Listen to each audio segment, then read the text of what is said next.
안녕하십니까. 유성국 목사입니다. 저는 지난 몇 년 동안 여러분들의 여호와의 증인을 만나보았습니다. 제가 만난 대부분의 여호와의 증인들은 참 좋은 사람들이었습니다. 정직하고 순수하고 신실하고 높은 도덕성을 가지고 있고 세상의 물질에 집착하지 않고 검소하였습니다.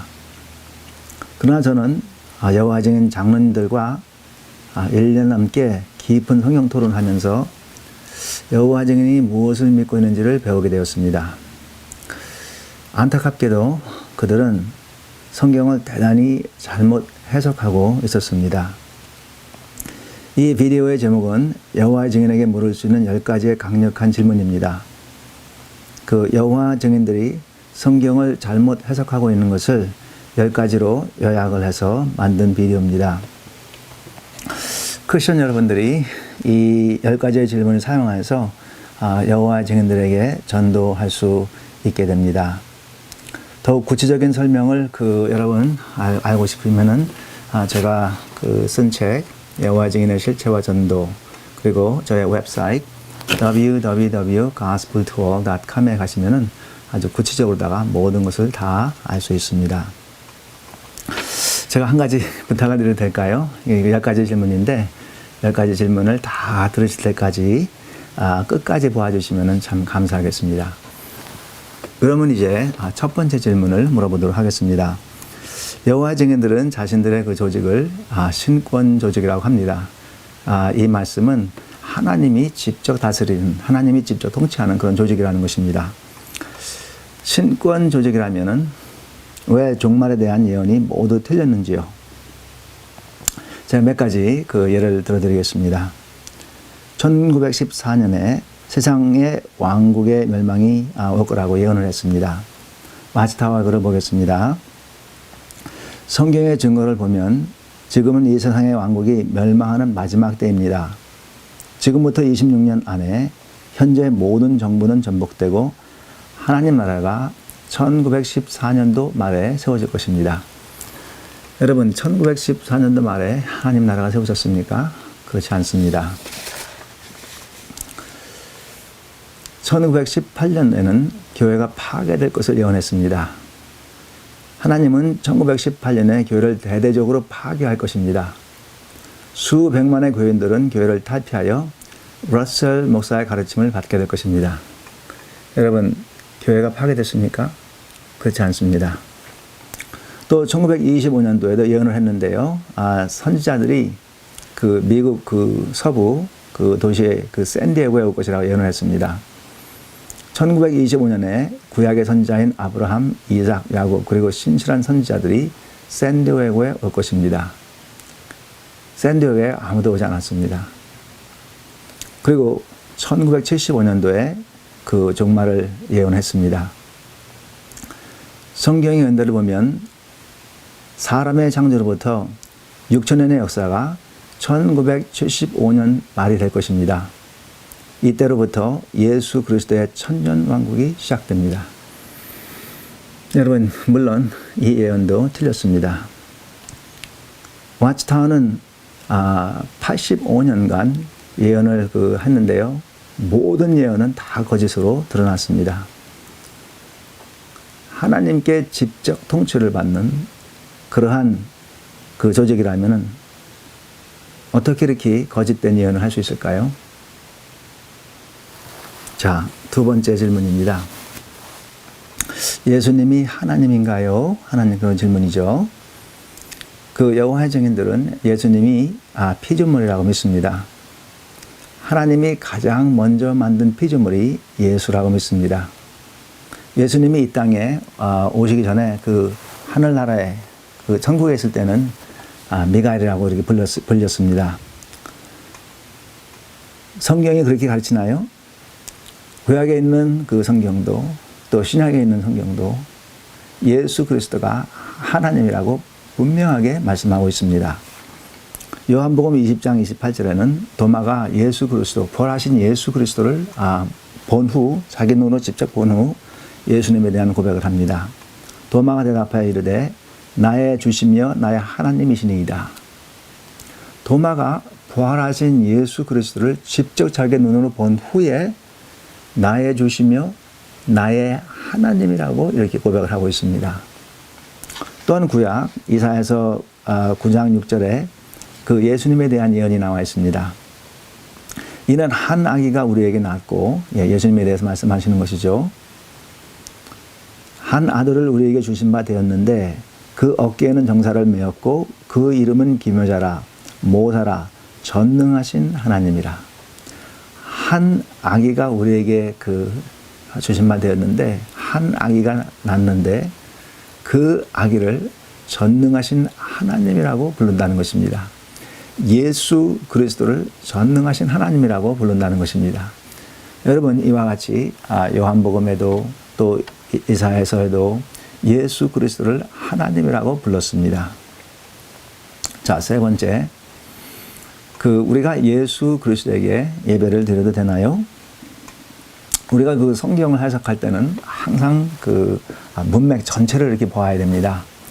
요한계시록 4장하고 5장을 보는데 요한계시록 4장의 전체적인 내용은 하나님 아버지께 예배를 드리는, 또 여호와 증인 숭배라고 그러죠. 하나님 아버지께 숭배를 드리는 그러한 장면이 나옵니다. 그런데 5장으로 넘어가면은 이 5장에서는 예수 그리스도에게 예배를 드리는, 예수 그리스도에게 숭배를 드리는 그런 장면이 나오게 됩니다. 자, 계시록 5장 11절에서 14절을 보겠습니다. 내가 보고 들음에 보좌와 생물들과 장로들을 둘러선 많은 천사의 음성이 있으니 그 수가 만만이요 천천이라. 큰 음성으로 가로되 죽임을 당하신 어린 양이 능력과 부와 지혜와 힘과 존귀와 영광과 찬송을 받으시기에 합당하도다 하더라. 내가 또 들으니 하늘 위에와 땅 위에와 땅 아래와 바다 위에와 또 그 가운데 모든 만물이 이르되 보호자에 앉으신 이와 어린 양에게 찬송과 존귀와 영광과 능력을 세세토록 돌릴지어다 하니 내 생물이 이르되 아멘 하고 장로들은 엎드려 경배하더라. 여기 13절의 말씀을 다시 한번 이렇게 보도록 하겠습니다. 보호자에 앉으신 이와 어린 양에게 찬송과 존귀와 영광과 능력을 세세토록 돌릴지어다. 여기 누구에게 예배를 드렸죠? 누구에게 숭배를 드렸죠? 보호자에 앉으시니 하나님을 말씀하시는 것이죠. 그리고 어린 양에게, 하나님과 그 아들 어린 양 예수 그리스도에게 예배를 드린다고 계시록 5장에 분명하게 이렇게 나오고 있는 것입니다. 네 번째 질문을 드립니다. 여호와의 증인은 이사야서 43장 10절에서 13절의 말씀을 인용해서 우리가 여호와의 증인이 되어야 된다고 이렇게 주장합니다. 그러나 사도행전 1장 8절을 읽어보겠습니다. 오직 성령이 너에게 임하시면 너희가 권능을 받고 예루살렘과 온 유대와 사마리아와 땅끝까지 이르러 내 증인이 되리라 하시니라. 예수님께서 명령하시는 것이죠. 예수님께서 제자들에게 명령을 하고 있는데 뭐라 하냐 하면은 성령이 임하시면은 너희가 내 증인이 되리라. 예수의 증인이 되리라. 여호와의 증인이 되리라? No. 예수의 증인이 되리라고 이렇게 말씀하고 있습니다. 여러분, 그래서 신약 성경 전체를 한번 보도록 합시다. 마태복음은 누구에 대한 증거입니까? 당연히 예수님에 대한 증거죠. 마가복음은 누구에 대한 증거입니까? 예수님에 대한 증거입니다. 또 누가복음, 요한복음, 이렇게 사복음서는 전체가 누구에 대한 증거입니까? 예수 그리스도에 대한 증거입니다. 또 사도행전, 또 바울은 13권의 책을 썼는데 바울은 누구에 대해서 증거를 하고 있습니까? 당연히 예수 그리스도에 대해서 증거를 하고 있습니다. 일반 서신이 나오고 마지막에 이 계시록인데 이 계시록은 누구에 대한 증거입니까? 예수 그리스도에 대한 증거입니다. 신약 성경에 한 번도 여호와의 증인이 나오지 않습니다. 모든 마태복음부터 계시록까지 예수 그리스도의 증인들이 나오고 그들이 예수님에 대해서 증거한 내용들입니다. 다섯 번째 질문입니다. 하나님의 이름이 여호와인가요? 만약 하나님의 이름이 여호와라면 왜 신약 성경 전체에 여호와라는 이름이 한 번도 나오지 않나요? 여호와의 정의는 신약에 하나님의 이름인 여호와가 237번이 나온다고 이렇게 주장을 합니다. 예를 들어 볼까요? 사도행전 7장 59절에서 60절입니다. 저희가 돌로 스데반을 치니 스데반이 부르짖어 이르되 주 예수여 내 영혼을 받으시옵소서. 60절입니다. 무릎을 꿇고 크게 불러 이르되 주여 이 죄를 저들에게 돌리지 마옵소서. 이 말을 하고 자니라. 여러분, 제가 이제 개역성경으로 읽었는데요. 그 여호와 증인의 번역인 신세계 번역은 60절에 이렇게 번역을 했습니다. 그 이르되 여호와여 이 죄를 저에게 돌리지 마옵소서. 헬라어 원어에 주라는 그런 단어로 쓰여졌는데 이 주라는 단어를 빼고 거기다가 여호와를 갖다가 집어넣습니다. 이 성경을 있는 그대로를 받는 게 아니고 자기네 뜻대로 임의대로 이 주라는 단어를 빼고 여호와라는 그 단어를 집어넣어서 이 스데반의 기도가 59절 60절의 이 기도가 꼭 여호와 하나님께 하는 그런 기도처럼 바꾼 것입니다. 그뿐만 아니라 로마서 10장 13절에도 신세계 번역을 보겠습니다. 누구든지 여호와의 이름을 부르는 사람은 구원을 받을 것이라 라고 했습니다. 여러분, 우리 개역개정의 성경은 이렇게 번역했죠. 누구든지 주의 이름을 부르는 자는 구원을 얻으리라. 여호와의 이름을 부르는 자가 아니고요. 주의 이름을 부르는 자는 구원을 얻으리라. 여러분, 헬라어, 이 신약 성경은 헬라어로 쓰여있죠. 헬라어 원어에 여호와라는 그 단어가 한 번이라도 나옵니까? 여러분, 한 번도 나오지 않습니다. 여러분, 이걸 보면은 그 여호와 증인이 그 하나님의 이름이 여호와라고 하지만은 신약 성경에는 한 번도 나오지 않습니다. 자, 이제 6번째 질문입니다. 예수님이 부활하셨죠? 그런데 예수님의 육신이 부활을 하셨나요? 여호와의 증인은 예수님이 육신으로 부활한 것을 믿지 않습니다. 그들은 그 하나님께서 예수 그리스도가 죽었을 때에 그 육신은 완전히 그 소멸했다고 믿고 육신이 부활한 것이 아니고 영이 부활했다고 이렇게 믿습니다. 그 영이 부활했는데 그가 다시 미가엘이 됐다고, 천사장 미가엘이 됐다고 이렇게 믿고 있습니다. 여러분, 예수님의 육신이 부활했는지 안 했는지는 성경을 보면은 아주 쉽게 알 수 있습니다. 누가복음 24장인 33절에서 43절에 보면은 그 예수님이 부활하는 그런 내용이 나오는데요. 36절부터 보도록 하겠습니다. 이 말을 할 때에 예수께서 친히 그 가운데 서서 이르시되 너희에게 평강이 있을지어다 하시니 저희가 놀라고 무서워서 그 보는 것을 영으로 생각하는지라. 예수께서 이르시되 어찌하여 두려워하며 어찌하여 마음에 의심이 일어나느냐. 내 손과 발을 보고 나인 줄 알라. 또 나를 만져보라. 영은 살과 뼈가 없으되 너희 보는 바와 같이 나는 있느니라. 이 말씀을 하시고 손과 발을 보이시나. 여러분, 성경은 너무나 정확하게 그렇게 말씀을 하고 있죠. 예수 그리스도께서 그 영으로 이 부활한 것이 아니고 예수 그리스도께서 그 죽은 그 몸이 그 3일 만에 다시 부활했다고 이렇게 말씀하고 있죠. 그래서 39절을 다시 한번 봅니다. 내 손과 발을 보고 나인 줄 알라. 또 나를 만져보라. 영은 살과 뼈가 없으되 너희 보는 바와 같이 나는 있느니라. 예수님은 살과 뼈가 있었다고 얘기하고 있습니다. 그 이야기는 예수님께서 육신으로 부활한 것을 말씀하고 있는 것입니다. 그렇죠, 여러분? 자, 7번째 질문인데 예수님이 천사장 미가엘인가요?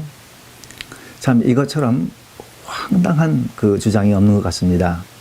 여호와의 증인은 예수님이 천사장 미가엘이라고 주장합니다. 그런가요?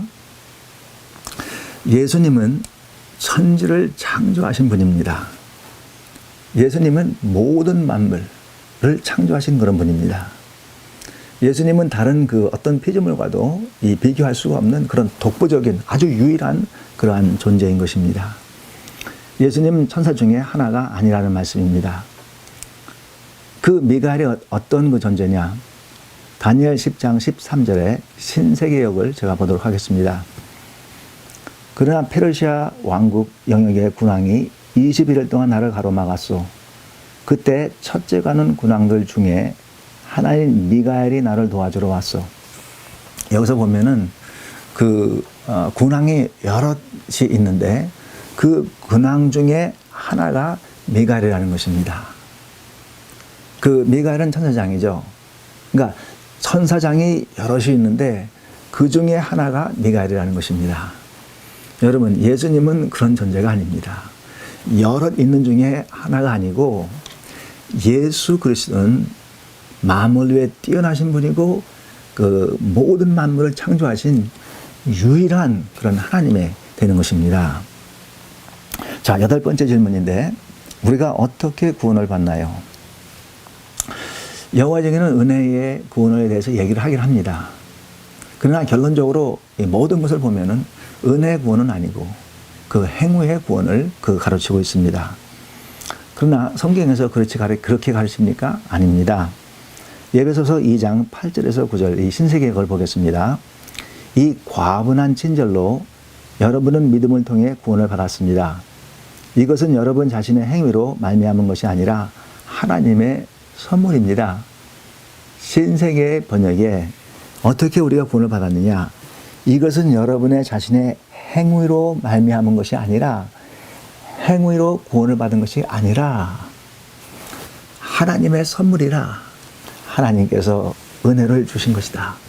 그래서 우리가 구원을 받는 것은 행위로 구원을 받는 것이 아니고 우리를 누구를 도와줬기 때문에 가난한 사람을 갖다가 도와줬기 때문에 또 죽어가는 사람을 갖다가 살렸기 때문에 이런 그 여러 가지 선한 행동 때문에 우리가 구원을 받는 것이 아니고 우리가 구원을 받는 것은 하나님의 선물이라 하나님의 은혜라고 이렇게 말씀하고 있는 것입니다. 그 사도행전 16절에 보면은 빌립보 간수가 어떻게 구원을 받았는지를 그 내용이 나옵니다. 한 번은 그 사도 바울이 그 빌립보를 걸어가고 있는데 귀신 들린 그 어떤 그 어린아이가 점을 보는 그런 아이였었는데 이 아이가 그 사도 바울을 보면서 아주 계속해서 그냥 집요하게 그 나쁜 이야기를 합니다. 계속 그를 아주 괴롭게 합니다. 그러자 사도 바울이 예수 그리스도의 그 귀신을 꾸짖어서 쫓아내게 됩니다. 그러니까 이제 귀신을 그 의지해서 그 점을 봤는데 더 이상 이 어린아이가 점을 못 보게 된 거죠. 그러니까 그 아이로부터 돈을 많이 벌었던 주인이 몹시 분노해서 그 사도 바울을 끌어다가 마구 때립니다. 마구 때리고 또 제 생각에는 간수도 이 마구 함께 때리지 않았을까 이렇게 생각이 되는데 그러고 나서 이제 감옥에 그 사도 바울과 신라를 갖다가 그 구속을 하죠. 그런데 이 한밤중에 이제 그 사도 바울과 신라가 찬양을 하는데 하나님께서 그들의 찬양을 들으시고 엄청나게 큰 지진이 그냥 와바바바바바바바 이렇게 일어나더니 그냥 그 감옥의 문들을 다 이렇게 열었습니다.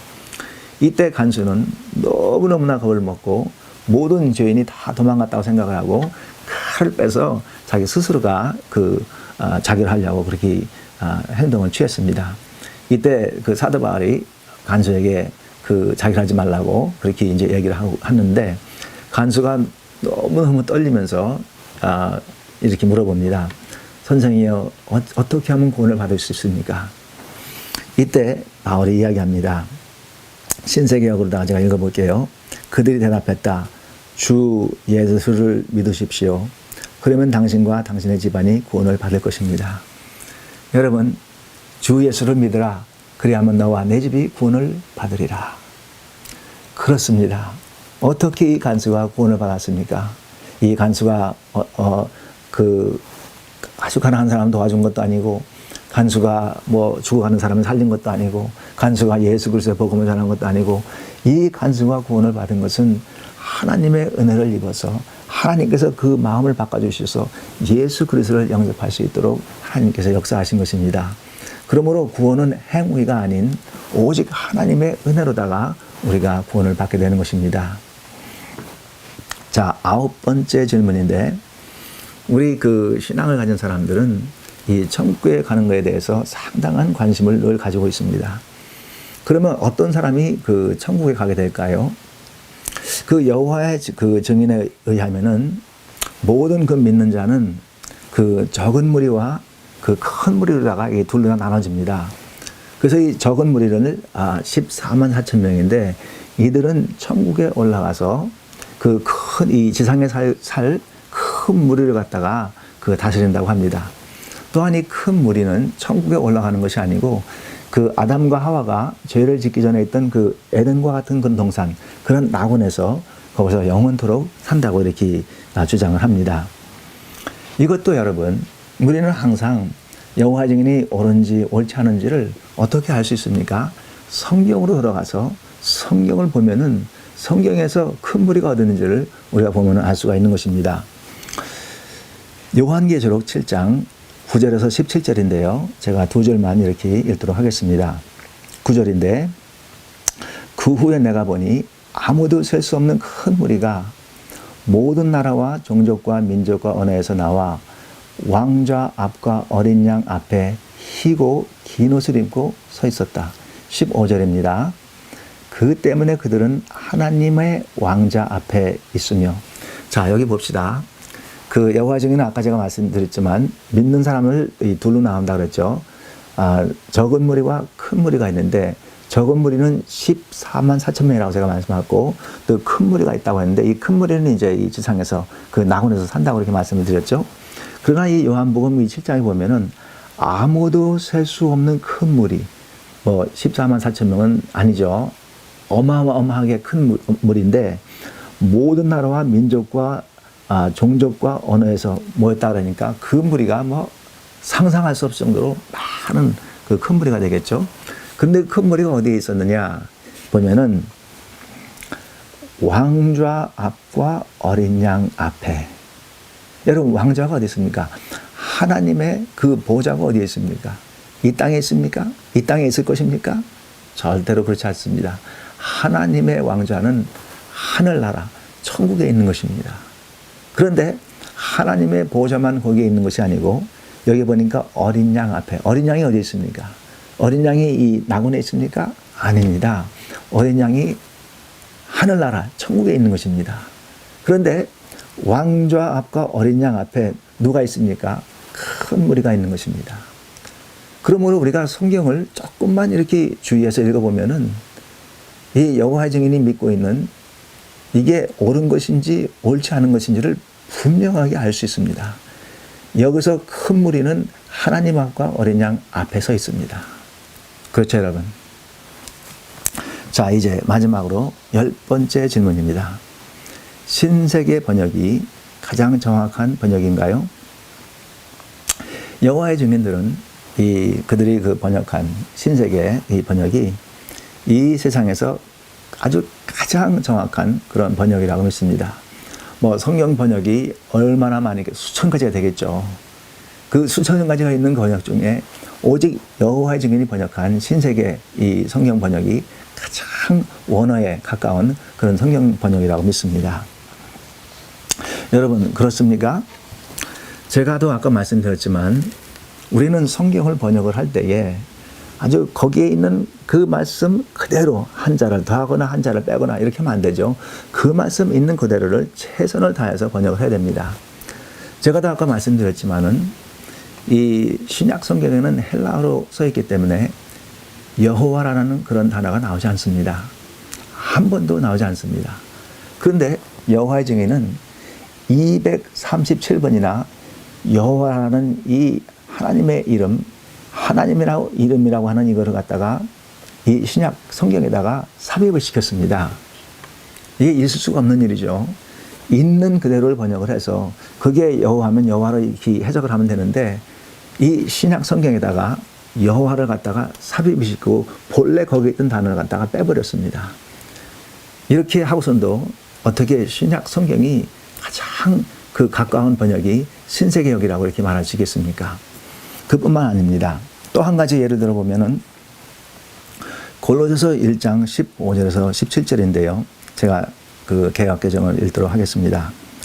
그는 보이지 아니하는 하나님의 형상이시요 모든 피조물보다 먼저 나신 이시니 만물이 그에게서 창조되되 하늘과 땅에 보이는 것들과 보이지 않는 것들과 혹은 왕권들이나 주관자들이나 통치자들이나 권세들이나 만물이 다 그로 말미암았고 그를 위해 창조되었고 또한 그가 만물보다 먼저 계시고 만물이 그 안에 함께 섰느니라.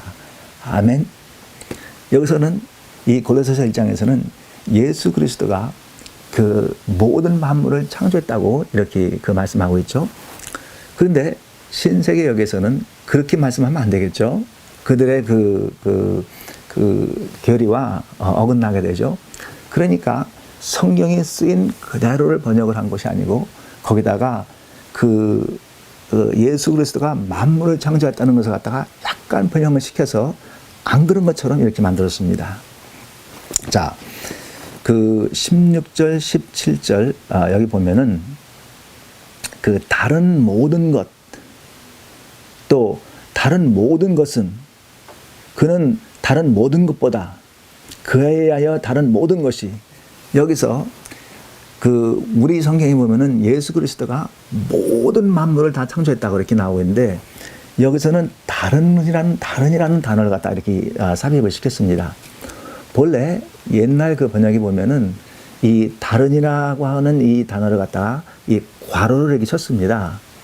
예, 그 설명을 돕기 위해서 괄호를 치는 거죠. 이 다른이라는 단어를 집어넣은 거죠. 그러나 그 최근 번역에 보면은 이 괄호를 갖다가 아예 빼버렸습니다. 그래서 원어에 다른이라는 그런 단어가 없는데 마치 원어에 있는 것처럼 거기다가 삽입을 시켰습니다. 여러분, 그 여호와의 증인의 교리에 맞추기 위해서 다른이라는 단어를 갖다 거기다가 넣은 것입니다. 이 몇 가지 예를 봐도 어떻게 신세계 번역이 원어에 가장 가까운 번역이라고 그렇게 말하시겠습니까? 이거는 속임수라고 우리가 볼 수 있는 것입니다. 있을 수가 없는 일이죠. 지금까지 여호와의 증인에게 물을 수 있는 10가지의 강력한 질문을 살펴보았습니다. 여러분, 아까 제가 말씀드렸지만은 더욱 구체적으로다가 그 이해하시길 원하시는 분들은 그 제가 쓴 책 여호와의 증인의 실체와 전도, 그리고 웹에 가시면은 그 www.gospeltour.com 그 웹에 가시면은 전체 내용이 거기에 있고 여호와의 증인에게 전도하기 원하시면은 그거를 그냥 다운로드 하셔갖고 여호와의 증인을 만났을 때 그냥 읽어주기만 하면 됩니다. 네, 전도는 아주 쉽습니다. 마지막으로 제가 끝나기 전에 여러분들에게 그 몇 가지를 부탁드려도 될까요? 먼저 저 유튜브를 이렇게 보시고 계신데 거기 그 좋아요 버튼이 있죠. 예, 지금까지 많이 혹시 배우셨습니까? 여호와의 증인에 대해서 많이 배우셨습니까? 그럼 거기다가 이렇게 좋아요를 꼭 눌러주시고요. 그 다음에 구독을 해주세요. 왜 그러냐면 제가 이제 계속 여호와의 증인 동영상을 만들 거거든요. 계속 만들 겁니다. 그러면 이제 automatically 자동적으로다가 여러분들 이걸 볼 수 있게 되겠죠. 그래서 구독에다가 눌러주시고요. 그 다음에 이제 여호와의 증인들이 확실하게 성경을 잘못 해석하고 있죠. 잘못 묻고 있어요. 그래서 여러분 주위에 있는 사람들에게 이 동영상을 나눠주시고 특히 이 담임 목사님에게 이걸 보내주셔서 담임 목사님 보시고 여호와의 증인이 왔을 때 그를 배척하지 말고 한 영혼이 천하보다 귀하다고 했으니까 그 여호와의 증인에게 이 복음을 나눌 수 있도록 여러분 나눠주시고 마지막으로다가 댓글을 달아주세요. 예, 댓글을 달아주시고 또 거기다 격려를 해주시면 제가 얼마나 힘을 얻겠습니까? 예, 전도를 하는데 얼마나 힘을 얻겠습니까? 또 얼마나 더 많은 동영상을 만들겠습니까? 여러분 그래서 꼭 댓글을 달아주시기 바랍니다. 여러분 감사합니다. 지금까지 유성국 목사였습니다. 샬롬.